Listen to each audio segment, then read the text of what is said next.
Welcome to another episode of SKST Radio, and you tuned into the Cammie Grayson Show. And tonight is Artist Network, and I have two artists lined up for today, and I am very excited. So, my very first artist of the night is Randy Hall, and How you he doing, is like Cammy? thebomb.com. Hey, Randy, welcome to the show. Thanks for having me, Cammy. It's a blessing. Thank you so much. And I love that intro, by the way. That was Oh, well, thank incredible. Yeah, you. very nice. Very nice. So, Randy, tell people who you are and what you do. Well, I'm a musician. I'm a singer. I'm a writer. I'm a producer. I wear many hats in the music business. And that's basically what I do. Okay. Well, I like Yeah. the hat you have on. Oh, thank you. Thank you. Okay, so how did you get started? What, what inspired you to do music? Well, when I was a kid, this was a long time ago. Okay. Well, anyway, I saw the Beatles on Ed Sullivan when I was like 3 years old, and I remember I just wanted to like play the guitar like that, and then yeah. So then my dad said, "I think I better get you a real guitar because I'm tired of you plucking on the broom all night." So and then of course then I saw Michael Jackson. And I think when Michael Jackson came out, he was like, I would call him like an asteroid that hit the earth, and the earth just exploded with this incredible talented human being. And all the kids wanted to be like the Oh Jacksons, yeah, And I remember even the white kids wanted to be like the Jacksons because they came up with the Osmond family. yeah, Remember yeah. that? I remember that. Uh-huh. So, and then I mean, I studied guitar. And then I started playing in school talent shows, and I was getting a lot of attention. And I remember I used to see a show. It was called The Monkeys, and they would walk down the street or run down the street because the girls was chasing them. Yep, I And remember that. yeah, so I got the talent show, and I started playing the guitar, and all of a sudden I was getting this attention, and it was just I mean I just fell in love with it then, and then I started hearing melodies in my head, and I said I want to start writing music. So I was writing music at a really early age, and I got really good on the guitar. So by the time I was 15, I had a band. And we were playing talent shows, and then I started playing in lounges at 15 years old. I shouldn't have been Oh in the wow, lounge. you shouldn't have been in there. No, I should have been in the lounge, but everybody else in the group was old enough to be in the lounge. I was like the little kid there. Right. And but I was playing in the lounges. When I was 15 years old, I remember I played at a place called the Skyway Lounge in Chicago because I'm from Chicago, Illinois. Okay. And that was a real thrill for me. And as time went on, I had a band, a guy named Vince Wilbur Jr. His uncle was the incredible Miles Davis. Okay. Wow. And so, yeah, so uh Miles' sister, Vince's mother, would take the phone, and in those days we didn't have no cell phone, Right. and we were in the basement playing. But she had one of these phones that had like a cord that had to be 100 feet long. Stretched. And yeah, and she would take that thing down the stairs and play, and Miles would listen to us, and then he would give us pointers, on what to play and how to play, and we got better and better. And then one day we got a call from Miles that he wanted us to come to New York and come to Sony Records and record an album. So we go to New York, and we're in Miles's basement rehearsing, and Miles said, I think I want y'all to be on my record. Oh wow. So yeah, so we ended up being on his record, and we did his comeback album. He had retired from music, and he Hmm. came back with this record. It was called The Man with the Horn. And we did the record, and at that time, like the jazz world went crazy because this was Miles Davis coming back. And the album came out, and on one song I sang, and he had never had like a vocalist on his Oh, okay. music. And also too, it was an R&B record. So it was the first time he was on the R&B charts, and he was on R&B radio. He was always on jazz radio. Mhm. And the record exploded. Next thing I know, I was meeting everybody from Santana. I mean, just all the musicians, Roberta Flack. I mean, they all became friends of mine. And then from there, that's where I met all the other great jazz musicians that I worked, wrote songs for, like Ramsey Lewis, Dave Koz. Well, he Wow. would be more current. Dave Koz. We Mhm. was other jazz musicians. Diana Ross, I met through being with Miles. So just, Yeah. so it was a lot. Yeah. Yeah. So, and from then I got my own, I met the management company. The management company was Cavallo, Ruffalo, and Fagnoli. And they managed Prince. And Okay. they managed The Time, and they managed Sheila E. and Earth, Wind, and Fire. And the managers, they saw that my record was doing great. And they was like, who is this young guy? He's on Miles Davis record and he's getting all this promotion. And who is he? And they got in contact with me and they said they would like to manage me and so I could do my own record. And so I said, hey, I mean, if you Prince's manager, you can't be that bad. You must be pretty Right. good. And so they managed me, and they thought that the guy that would be excellent to produce my record, my first record, and I guess for me to join up with and kind of learn the ropes was Ray Parker Jr. Right. And so that's how Ray Parker Jr. and I hooked up together. He was like my Wow. mentor. He was like my mentor, yeah. And it was Oh, cool. I used I was in to love me some Ray Hollywood all Parker the Jr. time. It was great. Huh? Excuse me? I said I used to love me some Ray Parker Jr. Oh yeah, yeah, yeah. That was I'm sure. the I'm Vic. sure he would like to hear that. Yeah, Ray's a really. He's a great guy. Still a great guy. He's Oh, still doing wow. it. Still touring. Yeah. And from then I made. So in between time, I joined the group uh, called Pleasure. You ever heard the group Pleasure? We had a No. song called Glide that was a big hit on RCA Records. But I knew I was leaving because I was doing my own record. But I was Right. kind of like filling in. And then I did my own record and it took off at my single. I've been watching you, Jamie's Girl, the video, everything took off. And from then on, it's just been one thing after another musically that I've done. I mean, yeah, I've done so much. I've worked on records with Diana Ross, Roberta Flack. That's back then. And then coming up, I even uh I worked the Death Row Records for a little while. Dang, you've been everywhere. Yeah. I mean, it's so many artists and so many things that I've done. I've done music for movies. I did a movie.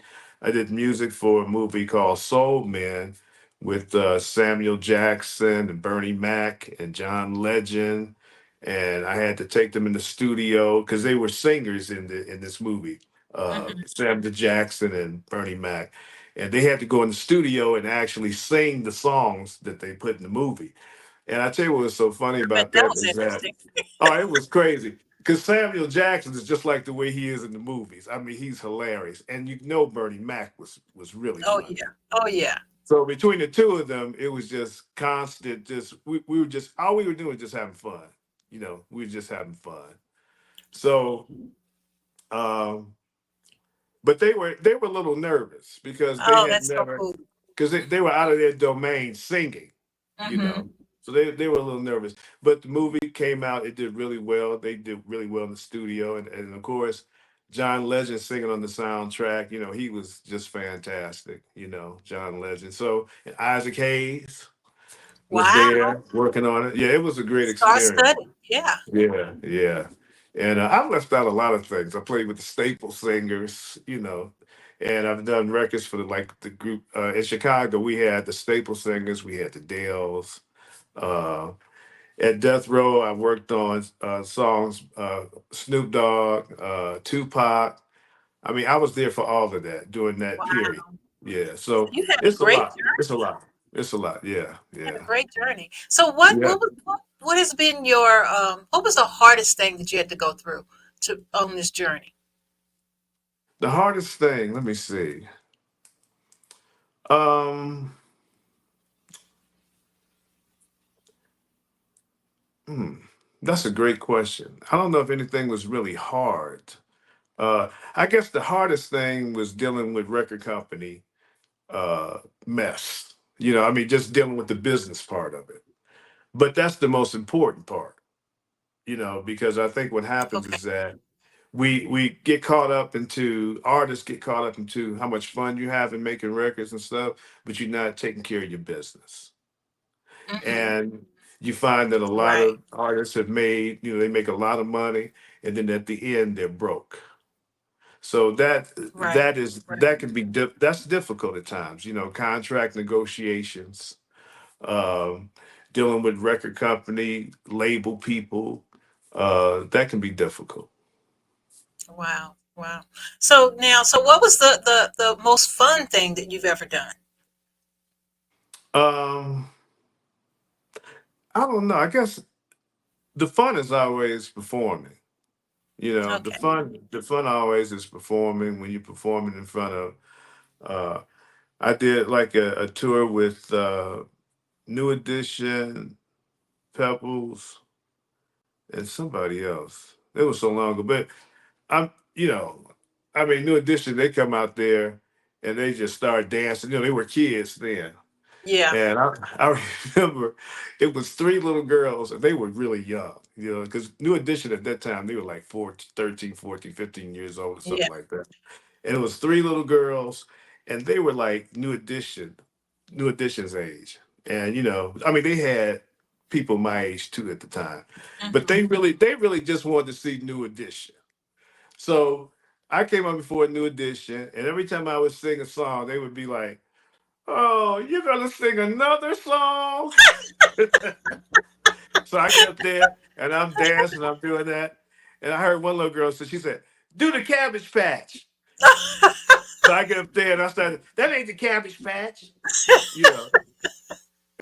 So That's yeah, that was hilarious. yeah, But it's just you're crazy. supposed to know those up to date dances. I know. Well, I did it my way, but when New Edition came out, they really did it, Oh yeah, they were moving. Especially they were young like that. They were doing Yeah. twirls in the sky and all. I'm like, what's going on here? That's hilarious. Yeah, So, yeah. what has been your biggest inspiration? Musically, Hmm. I think, um, well, as far as inspiration, I don't think that you can get any higher, uh, a higher level of music than working with someone like Miles Davis. Yeah. You got to remember, like when Miles was really popular, everybody would come and visit him. I remember John Lennon would come see Miles Davis. Because his music was on such a high level. Uh, all the musicians would come to his concerts because they want to see him. So that I'm a musician first. I always say that I'm a musician first. And I've studied jazz. I went to the Berklee College of Music, and I played jazz and rock and roll and R&B and funk. I think I've covered just about everything classical music. And that he was basically my biggest inspiration. And on the R&B side, then it had to be Ray Parker Jr. I can see that. I can see Yeah. that. So, tell us about the song. My new single. Hmm. Oh yeah. Well, the song is just a story that I guess a lot of people go through if they've ever been in a relationship with a person, and they find out that sometimes, you're happy with that person, and you're with that person, and then at times you find yourself not around that person, but it's something in that relationship that brings you back together again and again and again. And Yeah. that's what this song is. It's just saying, like sometimes I know we bicker, we go through changes, but it's something about us that we just have to come back again and again and again. It's hard to recreate magic. And with Right. some people, you just have that magic. So you just come back together. You get upset, you leave each other, but next thing you know, you're coming back again and again and again. So that's what that song's about. I love it. Well, we have the song. Do we have permission to play it? Yes, yes, you do. I hope you do play it. Let's let the world hear what we got. Thank you. Thank you.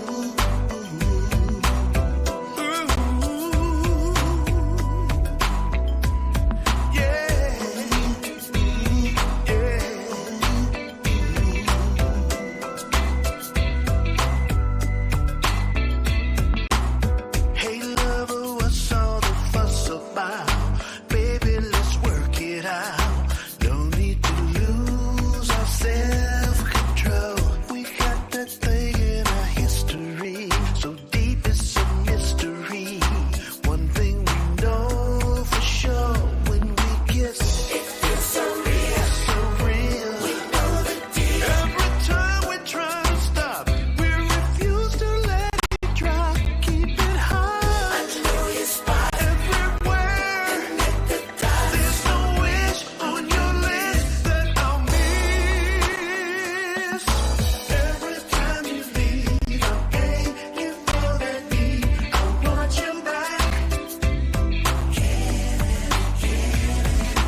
Wow, that's beautiful. Oh, thank Absolutely you. beautiful. Thank you so much. I appreciate that. Thank Amen. you. So that song sort of reminds me of like when I used to go roller skating. You know, when you couple Yeah. skating and you just smooth and just swirling, Right, that right. song is Yeah. bomb. Yeah, Yeah. thank you. Thank you. So we got to bring Smooth back. Yeah. Yeah, absolutely. Yeah. Absolutely. Yeah. So give us some words of wisdom. If someone wanted to do what you've Mhm. done in your lifetime, what advice would you give them? I would tell them not to be a one-trick pony. And what I mean by that is that, you know, when I when I got into music, I made sure that I could do more than just one thing. Because a lot of times you get, you know, sometimes people only learn how to sing, or they just learn how to dance, or they just learn how to rap or whatever. But I've been able to maintain a lifestyle because I could do so many things in music. Right. Uh, I read music. I always could get a job playing with the band or playing in the studio. Um, and I'm a singer. I could always get work as a background vocalist. Right. Um, I'm an arranger. I also arranger. I went to school, so I've learned how to arrange for horns and how to arrange. I could write for Wow.